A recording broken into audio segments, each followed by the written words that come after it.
Okay, let's pray. In Jesus' name. Our Father and our God, we want to thank you this evening.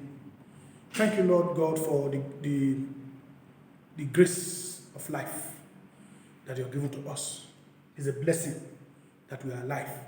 The living us always need to praise you, need to thank you. Thank you for today. Since morning you have been with us, and now we are here together to study your word.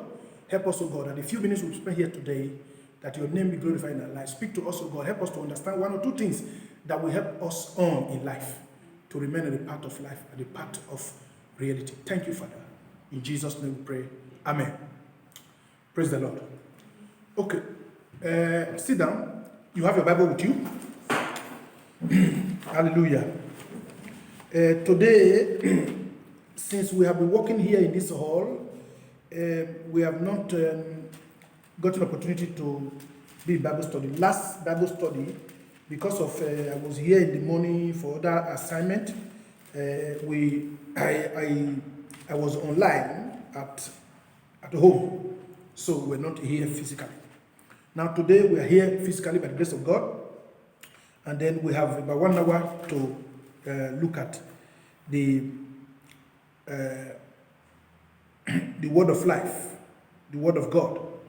And I will be talking on one topic, or a topic that says truth. Truth. Amen. Truth. Praise God. Now, I think yesterday and the other day, I did a video, one of them I call be good enough for yourself so that you can be good enough for other people. And I explained that if you are not good enough for yourself, there's no way you can satisfy people. There's no way you can be able to be good enough for people. So before you help others, try to help yourself to be strong. Try to help yourself to be good, so that you will be able to help other people. Because if your help is not good enough, people will not even will not appreciate. So whether they appreciate or not, it is good for, first of all, eat before you will be able to give food to other people. Because if you fall, you fall for yourself.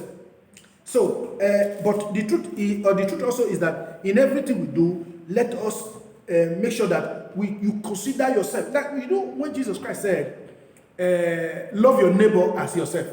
You hear that? Love your neighbor as yourself. He didn't say love your neighbor more than. He said as yourself. In other words, first of all, love yourself. Because, you know why? If you do not love yourself, you cannot love others. Because with the things you measure, the way you measure yourself, that's the way you measure others. What you have in you is what you give out. I hope you understand that point. Praise God. So, very essential that we talk about that. Then, yesterday, I did another video in continuation of that. And I said that the way you value yourself, or the value you give to yourself, manifest or reveal in many ways. If you value yourself, the things you do will show it. If you say, I value myself, let us see what you do to yourself. How you plan your life, how you plan your future, how you plan your home, how you do everything around you, and then those even people that are going to be in relationship with you, the way you plan your connection with them matters on how talks about how you value yourself. Are you there? Okay. So today I said, let me talk on truth. Amen. Truth. Truth. Hallelujah. Now let me read from John chapter 8, verse 32. John 8, 32, which is a common quotation in the Bible. That ye shall know the truth, and the truth will do what? Set you free. Ye shall know the truth, and the truth will set you free. If you go to verse 36, John chapter, I'm talking about John chapter 8, verse 32. You shall know the truth, and the truth will set you free. Then if you go to chapter 36, what did he say? He says, if the Son therefore shall set you free, you shall be free indeed. Who is the Son? He's talking about the Son of Man. That is the Son of God. He's talking about Jesus Christ. You know why? Jesus Christ is the truth. Okay? Remember that he said by himself in John chapter 14, verse 6, he said, Jesus said unto him, I am the way, I am the truth, I am the life. No one or no man can come unto my Father or to the Father but by me or through me. You hear that now? So Jesus Christ is the truth. And again, Jesus Christ is the Word of God. How do we know? The same John, let's look at chapter 1. The same John, let's look at chapter 1. Let's look at chapter 1. Amen.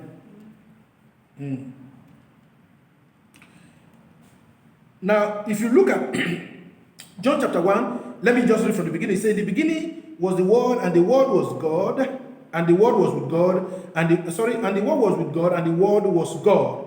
The same was in the beginning with God, and all things were made by him, and without him was not anything made that was made. He's talking about Jesus Christ now, but let's see how he finally explained that. He said, in him was life, and the life was the light of men. He's talking about Jesus Christ, trying to introduce Jesus Christ to the world, to us, to humanity, so that we might understand who he is really. And so he's talking about that he is the one, the word that God used in the beginning. Now listen, when we talk about truth, we are talking about what comes out of you, the reality of what comes out of you, which is number one, by what you say, then you now match it with what you do. Are you following? What you say that comes out from your mouth, then match it with what you do, then we now know whether it is the truth or not. And so the Bible tells us here that the Word of God was with God in the beginning, and that is the Word that God used to create the world from the beginning, and that Word became flesh, human being, and that Word, that flesh, now come to dwell among us. He said, and that Word became light, and that light came to dwell among us. Listen, light is truth. Light is not darkness. Darkness is not truth. Darkness is falsehood. Darkness is not sincerity. Darkness is cover up. Darkness is pretense. Darkness is evil. Anything that happens in darkness, they are not always good. They are not always real. If somebody gives you a gift inside the darkness, you will be looking, wait, what is this, brother? What is this, sister? Let me see, let me look at it very well. You will now go and look for light. Are you there? You now go out to go, hey, please, on the light for me, please, give me touch. You will not go to, okay, you see, the light there become the truth. You know why? The light will now reveal the thing you want to see. Praise God. And so Jesus Christ is the light of God. And he said in chapter 14 verse 6, he said, I am the way, the truth, and the life. You see to that? So, now the true way, the true light to the kingdom of God. About the kingdom of God. Jesus, the true way, the true light about the kingdom of God. He said, no one can come to the Father. Now, he didn't just say here, no one can come to my Father. He said the Father, that is to say, our Father. That is the original Father of everyone. So he tried to make everybody understand that God is our Father altogether. But if we can abide by his word, he will be our Father. If we don't abide by his word, then our true Father will be well known. Are you there? So the way our true fathers are known, the way we relate with them. Now, God said in the book of Malachi, he said, if I be a father, where is my honor? Okay, where is my honor if I'm truly your father? You see to that. So Jesus Christ is the truth, and truth is very essential in our life. And so he went further to say, and in verse, he said, John in verse 8 said, he said he was not the light, but was sent to bear witness of the light. John, the Baptist, the preacher, is not the light. No pastor is God. No pastor is Jesus. No pastor is the truth. But we speak the truth because we relate with the truth, because we are here to witness for the truth. Amen. He said, and there was the true light, and that was the true light, which lighted or lights every man that cometh into the world. Okay? But he was in the world, he was in the world, and was made, the world was made by him, and the world knew him not. You see to that? Jesus Christ was in the world, but the world knew him not. The world did not receive him. The world did not recognize him. And in verse 12 it says, anybody that receive him, anybody that believe in him, anybody that recognize him, anybody that have a relationship with him, I'm trying to explain that now. Anybody that have a relationship with him, we have the power, we have the authority to be called the children of God. Amen. So, the truth. We're talking about truth. Now, with what I've written down here, truth is truthful. You get that? Truth is truthful. When you say this is the truth, it's not maybe the truth. When you say this is the truth, truth is truthful. Truth has no bending. Truth has no corner. Truth is straight. Amen? But truth, there are two things I want to use to explain truth here now. Now, if I want to ask, let's say, sister, you, now, what do you know about truth?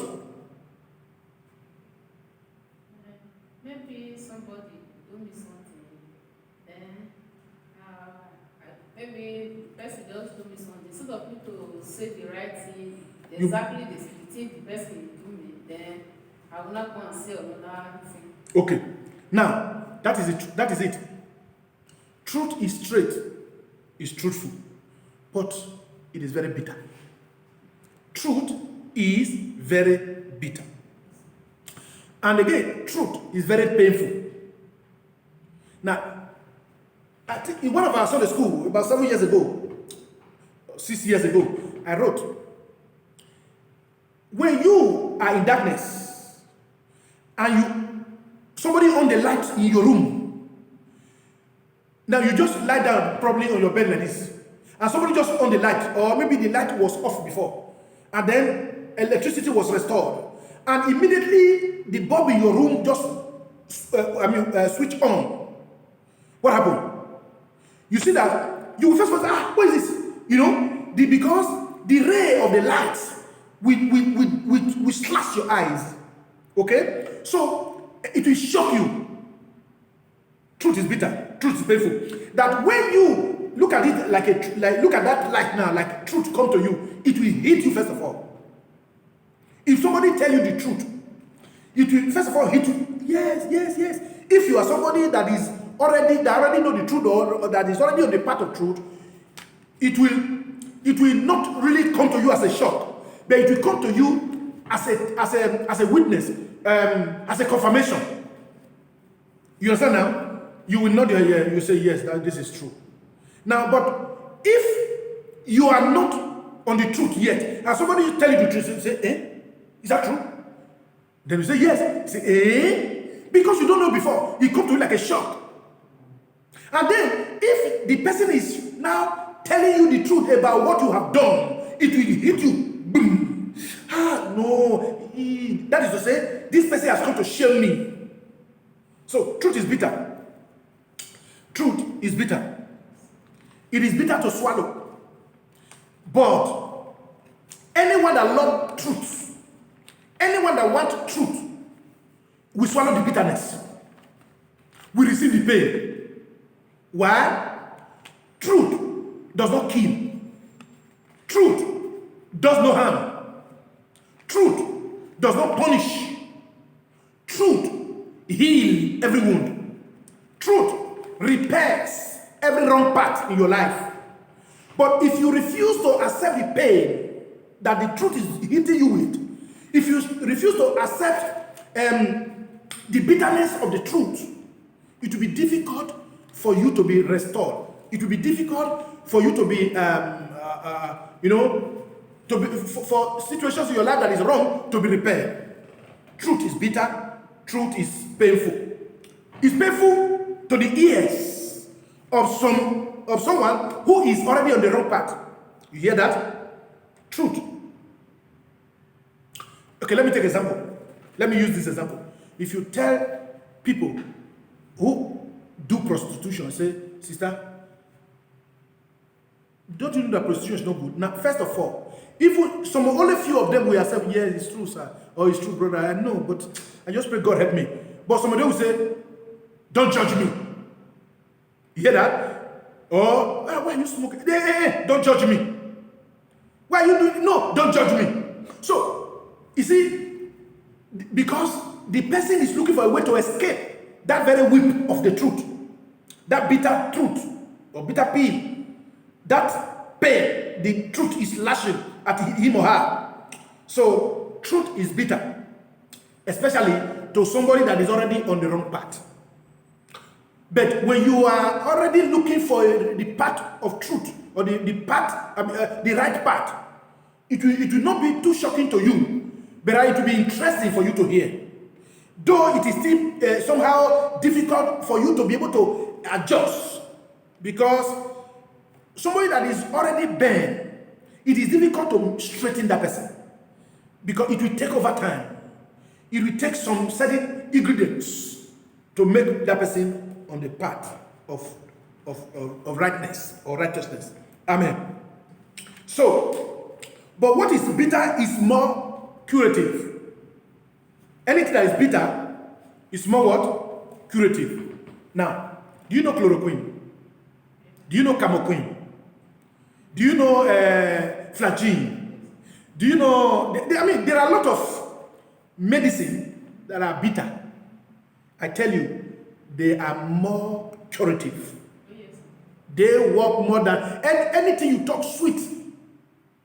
Bitter medicine work faster or work more than sweet medicines. You hear that? So that is how truth is. Truth is bitter, but is curative. It is medicinal. Amen. Truth is bitter. It is what? Medicinal.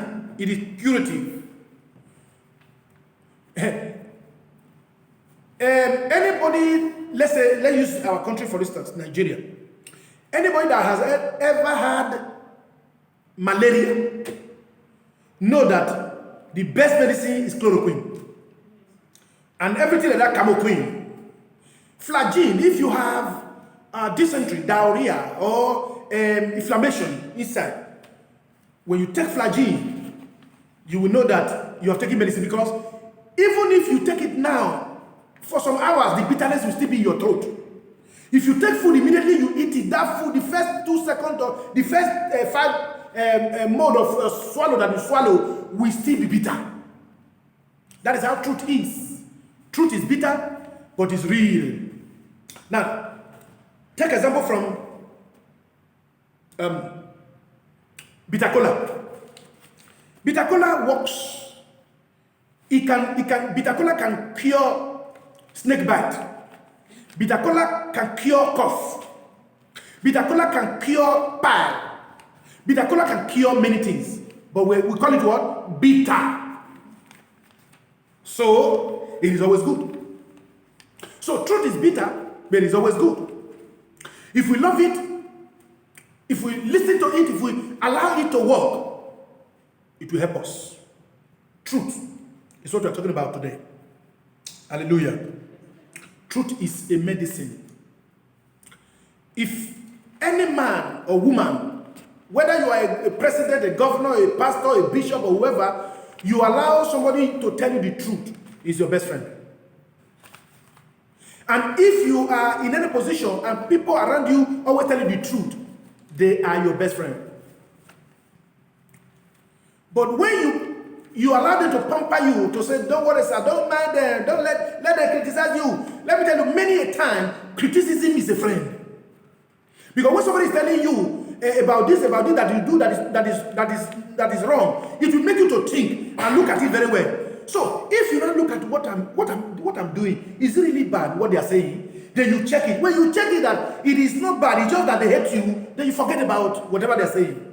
But it will whatever they say will now help you to check, to look at inside yourself and say, am I really on the right path? When you match it with the word of God, when you look at it with the moral principles of life, you will say, well, it is just a matter of hatred. Or, in fact, they are really telling me the truth. Many a time, criticism is a friend. So truth, that is for people who criticize with truth, not hatred. There are people who just hate, who just, anything you do is always bad in their eye. So that is not good. But truth is always truthful. That is what I said at the beginning. Amen. Now look at it. Our Lord Jesus Christ always tell the truth to anyone, even to parents. Many a time, okay, let's say there was a time, I think even a marriage in Canaan in John chapter 2, his mother came to him and said, hey, the marriage that we are in, there is no more drink again. I know you, try and provide for them now. Jesus said, mother, leave me alone, my time has not yet come. Why should you bother me? He tell her the truth. Okay, I will come there. Now, in the book of John, chapter 4, John chapter 4, there was a woman at the well. Let's go there, John chapter 4. There was a woman Jesus met at the well, a well called Sychar. Okay? Now, let me read from verse 18 through 21. Now, okay, let's read from... okay, let's read from verse 14. But, are you there? 14, John chapter 14, chapter 4, verse 14. But whosoever drinketh of the water that I shall give him shall never thirst. But the water that I shall give him shall be him a well of water springing up into everlasting life. 15. The woman said unto him, Sir, give me this water that I may taste not, neither come hither to draw. Jesus said unto her, Go, call thy husband, and come hither, or come back to me. 17 says, the woman answered and said, I have no husband. Jesus said unto her, look at the truth here. Thou hast well said. That is to say, you have said the truth. I have no, it's saying that I have no husband. Verse 18, he said, for thou hast had 5 husbands, and he whom thou now hast is not thy husband. In that said thou truly. See to that? Jesus said, yes, woman, you really said the truth that you don't have a husband. You have had 5 husbands before. None of them is your husband. Even the one you are with now. That is to say, illegal. So, Jesus tell her the truth. Now, let's read verse 19. The woman said unto him, Sir, I perceive that thou art a prophet. I am looking at it now. I'm saying that you are a prophet. 20. And our fathers worship in this mountain. And ye say that in Jerusalem, in the place where men ought to worship. Jesus said unto her, Woman, believe me, the hour cometh when ye shall neither in this mountain nor yet at Jerusalem worship the Father. Verse 22. Ye worship, ye know not what? We know what we worship, for salvation is of the Jews. But the hour cometh and now is when the true worshippers shall worship the Father in spirit and in truth. For the Father seeketh such to worship him. Let's stop there. So the Father God will look or want people to worship him in truth and in spirit, or in spirit and in truth. So Jesus spoke the truth to the woman by telling her, look, you had 5 men before. They are not your husband. Even the one you are with now is not also your husband. Now, if you read further, the woman was surprised. How do you know? See, truth knows the reality. You hear that? Truth knows the reality. Now, sometimes when you are preaching or teaching in the church or maybe somewhere, especially to people that know you before, maybe what you are saying you didn't even know. In most cases, you didn't even know. You're just speaking from what you prepared or from what is laid in your heart. You will say, somebody have gone to tell the pastor about me. You understand that? Or somebody have gone to tell this person about me. In most cases, it is not true. It can come because the word of God is the word of life. And so, whatever God wants to speak to us is about our life. It's about what we help our life. It's about what we have been doing, about what we are supposed to do, about what we should know. Amen. So that is that. Jesus spoke the truth to the woman about her life. Now, in the book of John, chapter 3, the same John, let's go back a little. Chapter 3. Chapter 3, John. Now, let's look at from verse 1 to 3. Are you there? There was a man of the Pharisees named Nicodemus, a ruler of the Jews, a ruler, a leader, a teacher. The same came to Jesus by night. He came secretly to Jesus at night and said unto him, Rabbi, he called Jesus Master, we know that thou art a teacher who came from God or come from God. For no man can do these miracles that thou doest, except God be with him. Jesus answered and said unto him, Verily, verily, I say unto thee, except a man be born again, he cannot see the kingdom of God. Hey, hear me. This man that Jesus tell this matter was a great ruler, was an elderly person, was somebody that people of the land also knew as man or people of wisdom, people that teach them the way of God in Jerusalem. But now look at little Jesus. At this very time, he said this humanly, little Jesus humanly, but spiritually we know that Jesus is God. So he said, after the man have asked some questions or made some statement, Jesus said, look, you must be born again. That's the truth. That's the truth. So truth hit the nail at the head. Even without insult, even without abuse, even without disrespect, but telling the truth to somebody, telling the truth to people. Truth. And to yourself. Amen.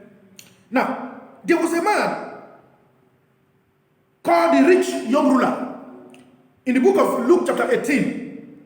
Now, verse 18 and 23. Let's read. Luke 18.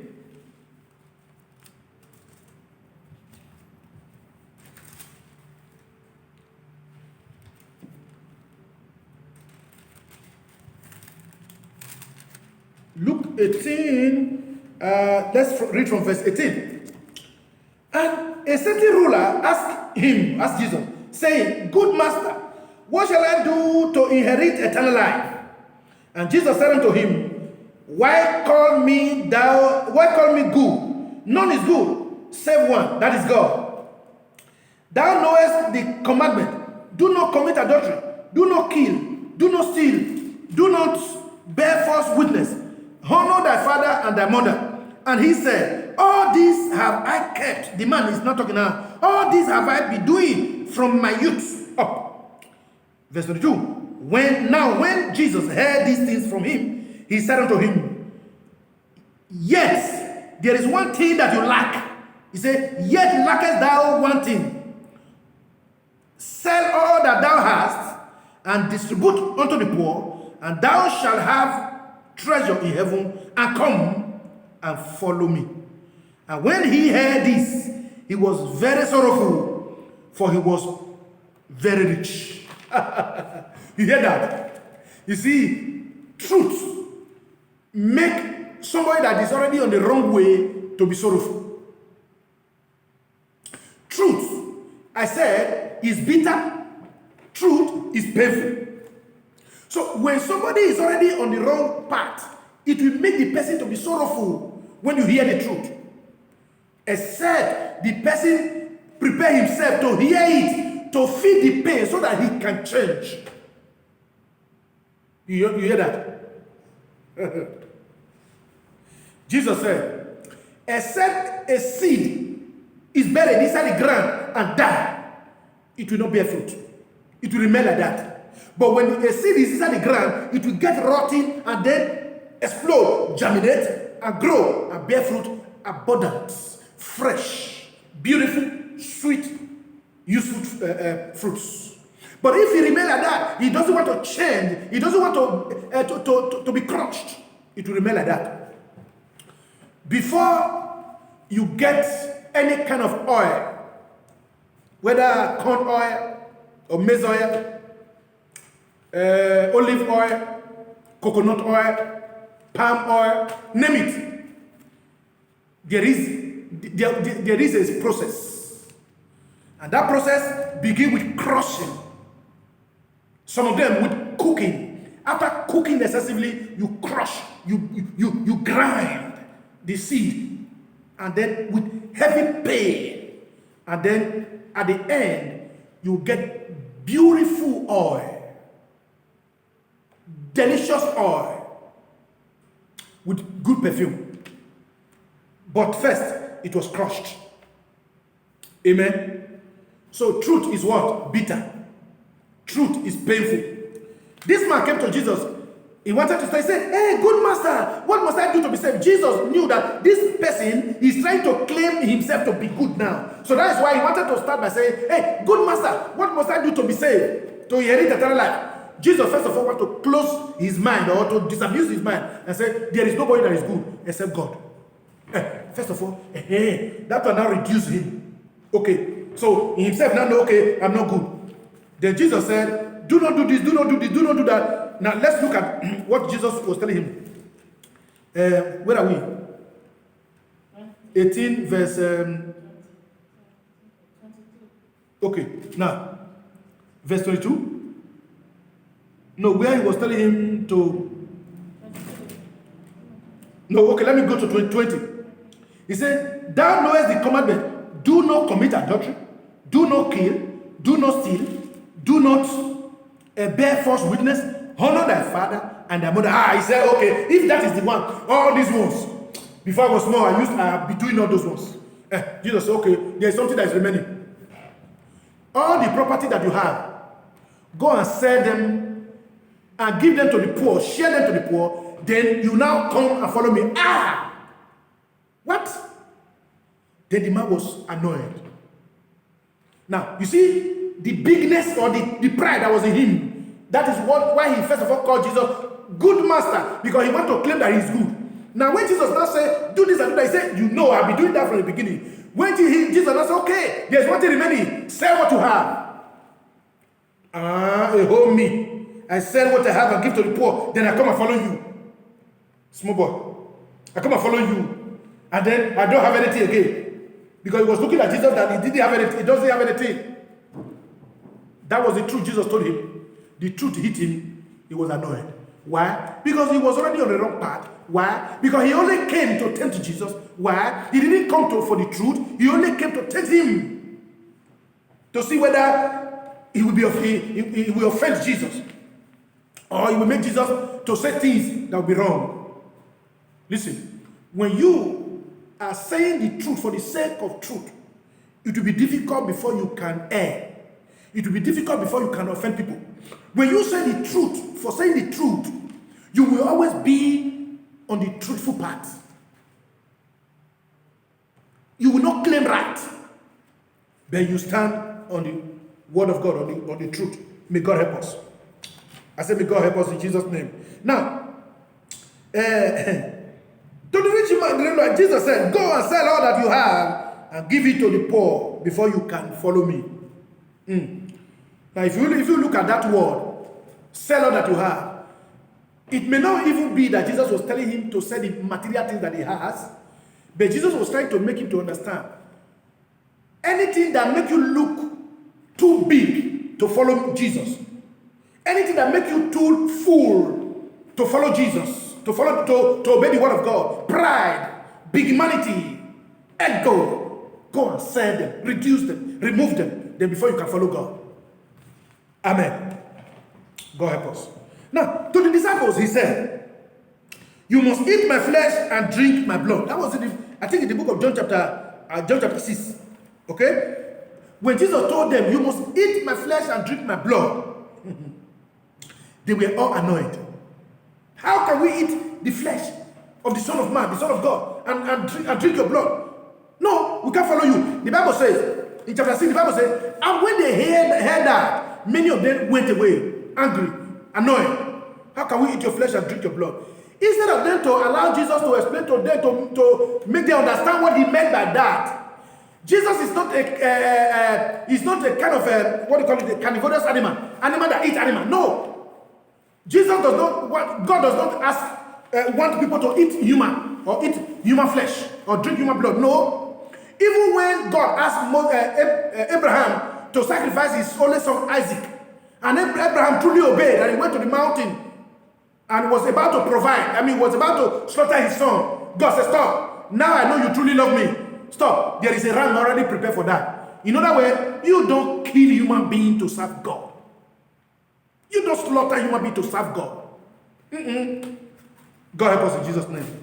So Jesus was not really telling them to drink his blood. It was that was a kind of it was an analogy. The word of God is what it means.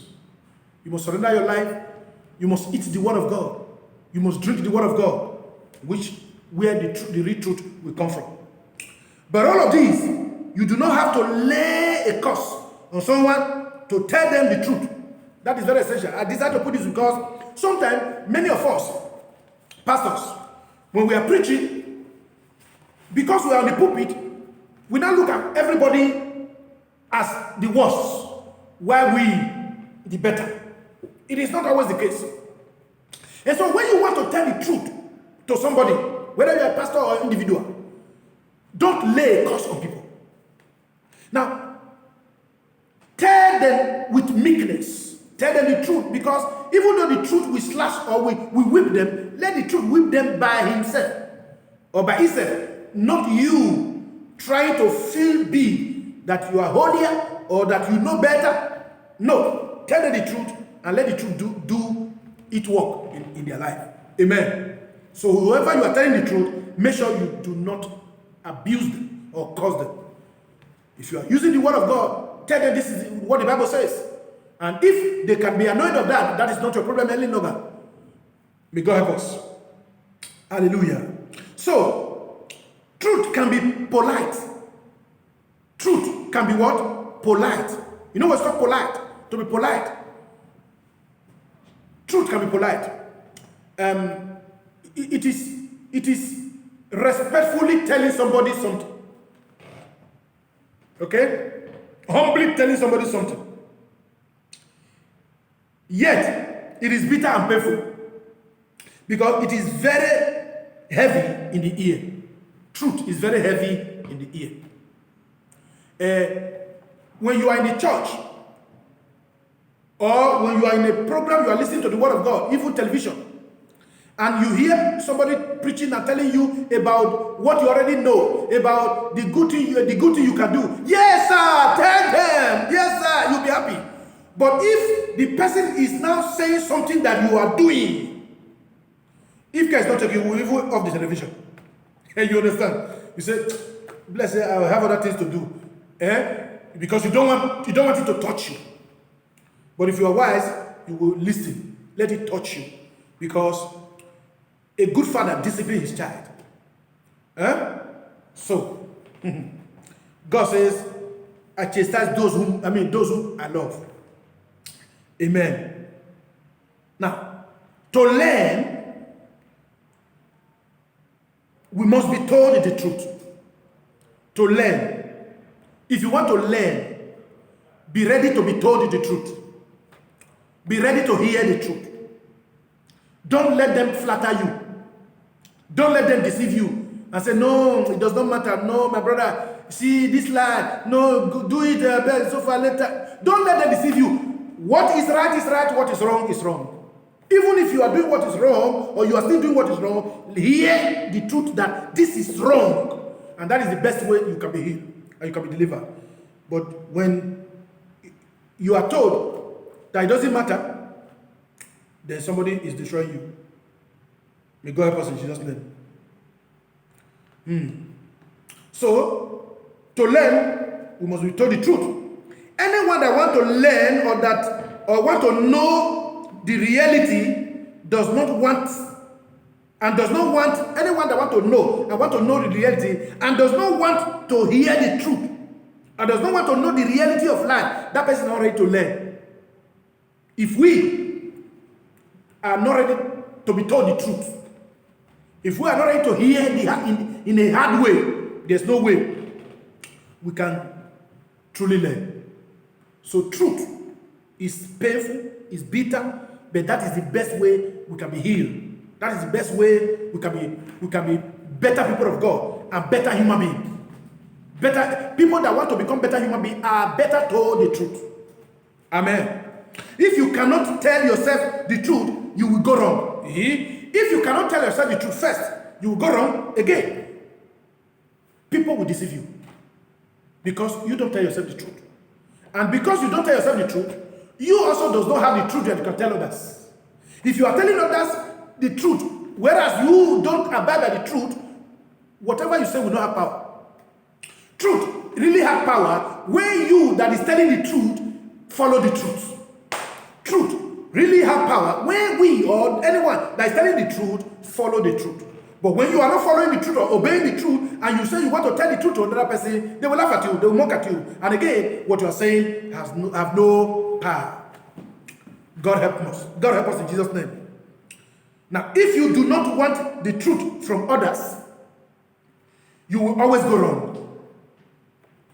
If you do not want truth from others, you will always go wrong.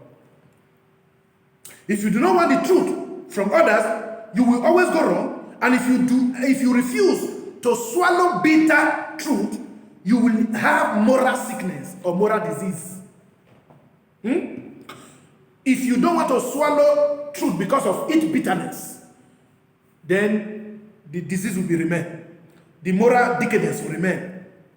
The wrong things will remain in you. That is spiritual disease or moral sickness. God help us.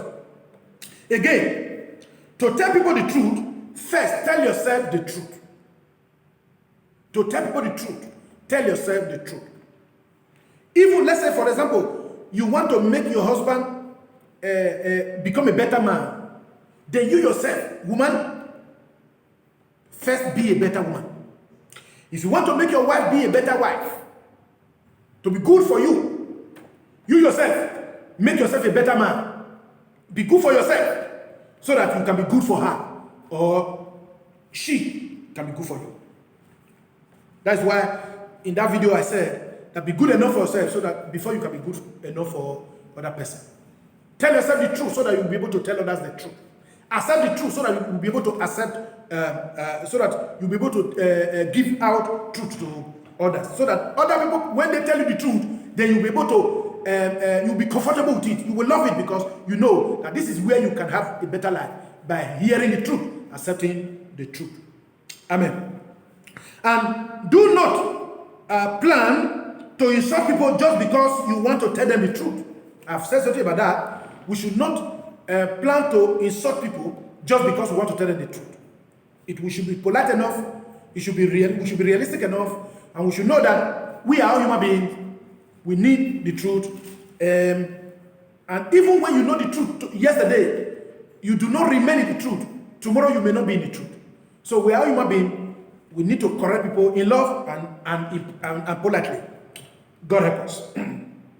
We are human beings. We do not really have perfect truth. See to that? We are human beings. We do not really have a perfect truth. If you tell them what God said according to His word, you live it, and it will do a perfect work. You hear that? If you tell the truth to people according to the word of God, according to what is morally right, then live it, and then let the word of God do its work in the life of the people. You will only keep persuading, keep encouraging, keep praying, and keep advising. You can't force people to change. You can't force people to repent. You may force people to follow you to the church. You may force people to pray with you. But you can't force them to be able to accept God as their father. That is the truth. God help us in Jesus' name. Finally, do not use yourself as a perfect example of the truth. You know, many a time we use ourselves as example when we're preaching, but we have to be careful not to make ourselves as a perfect example, as if we are now the example people should follow.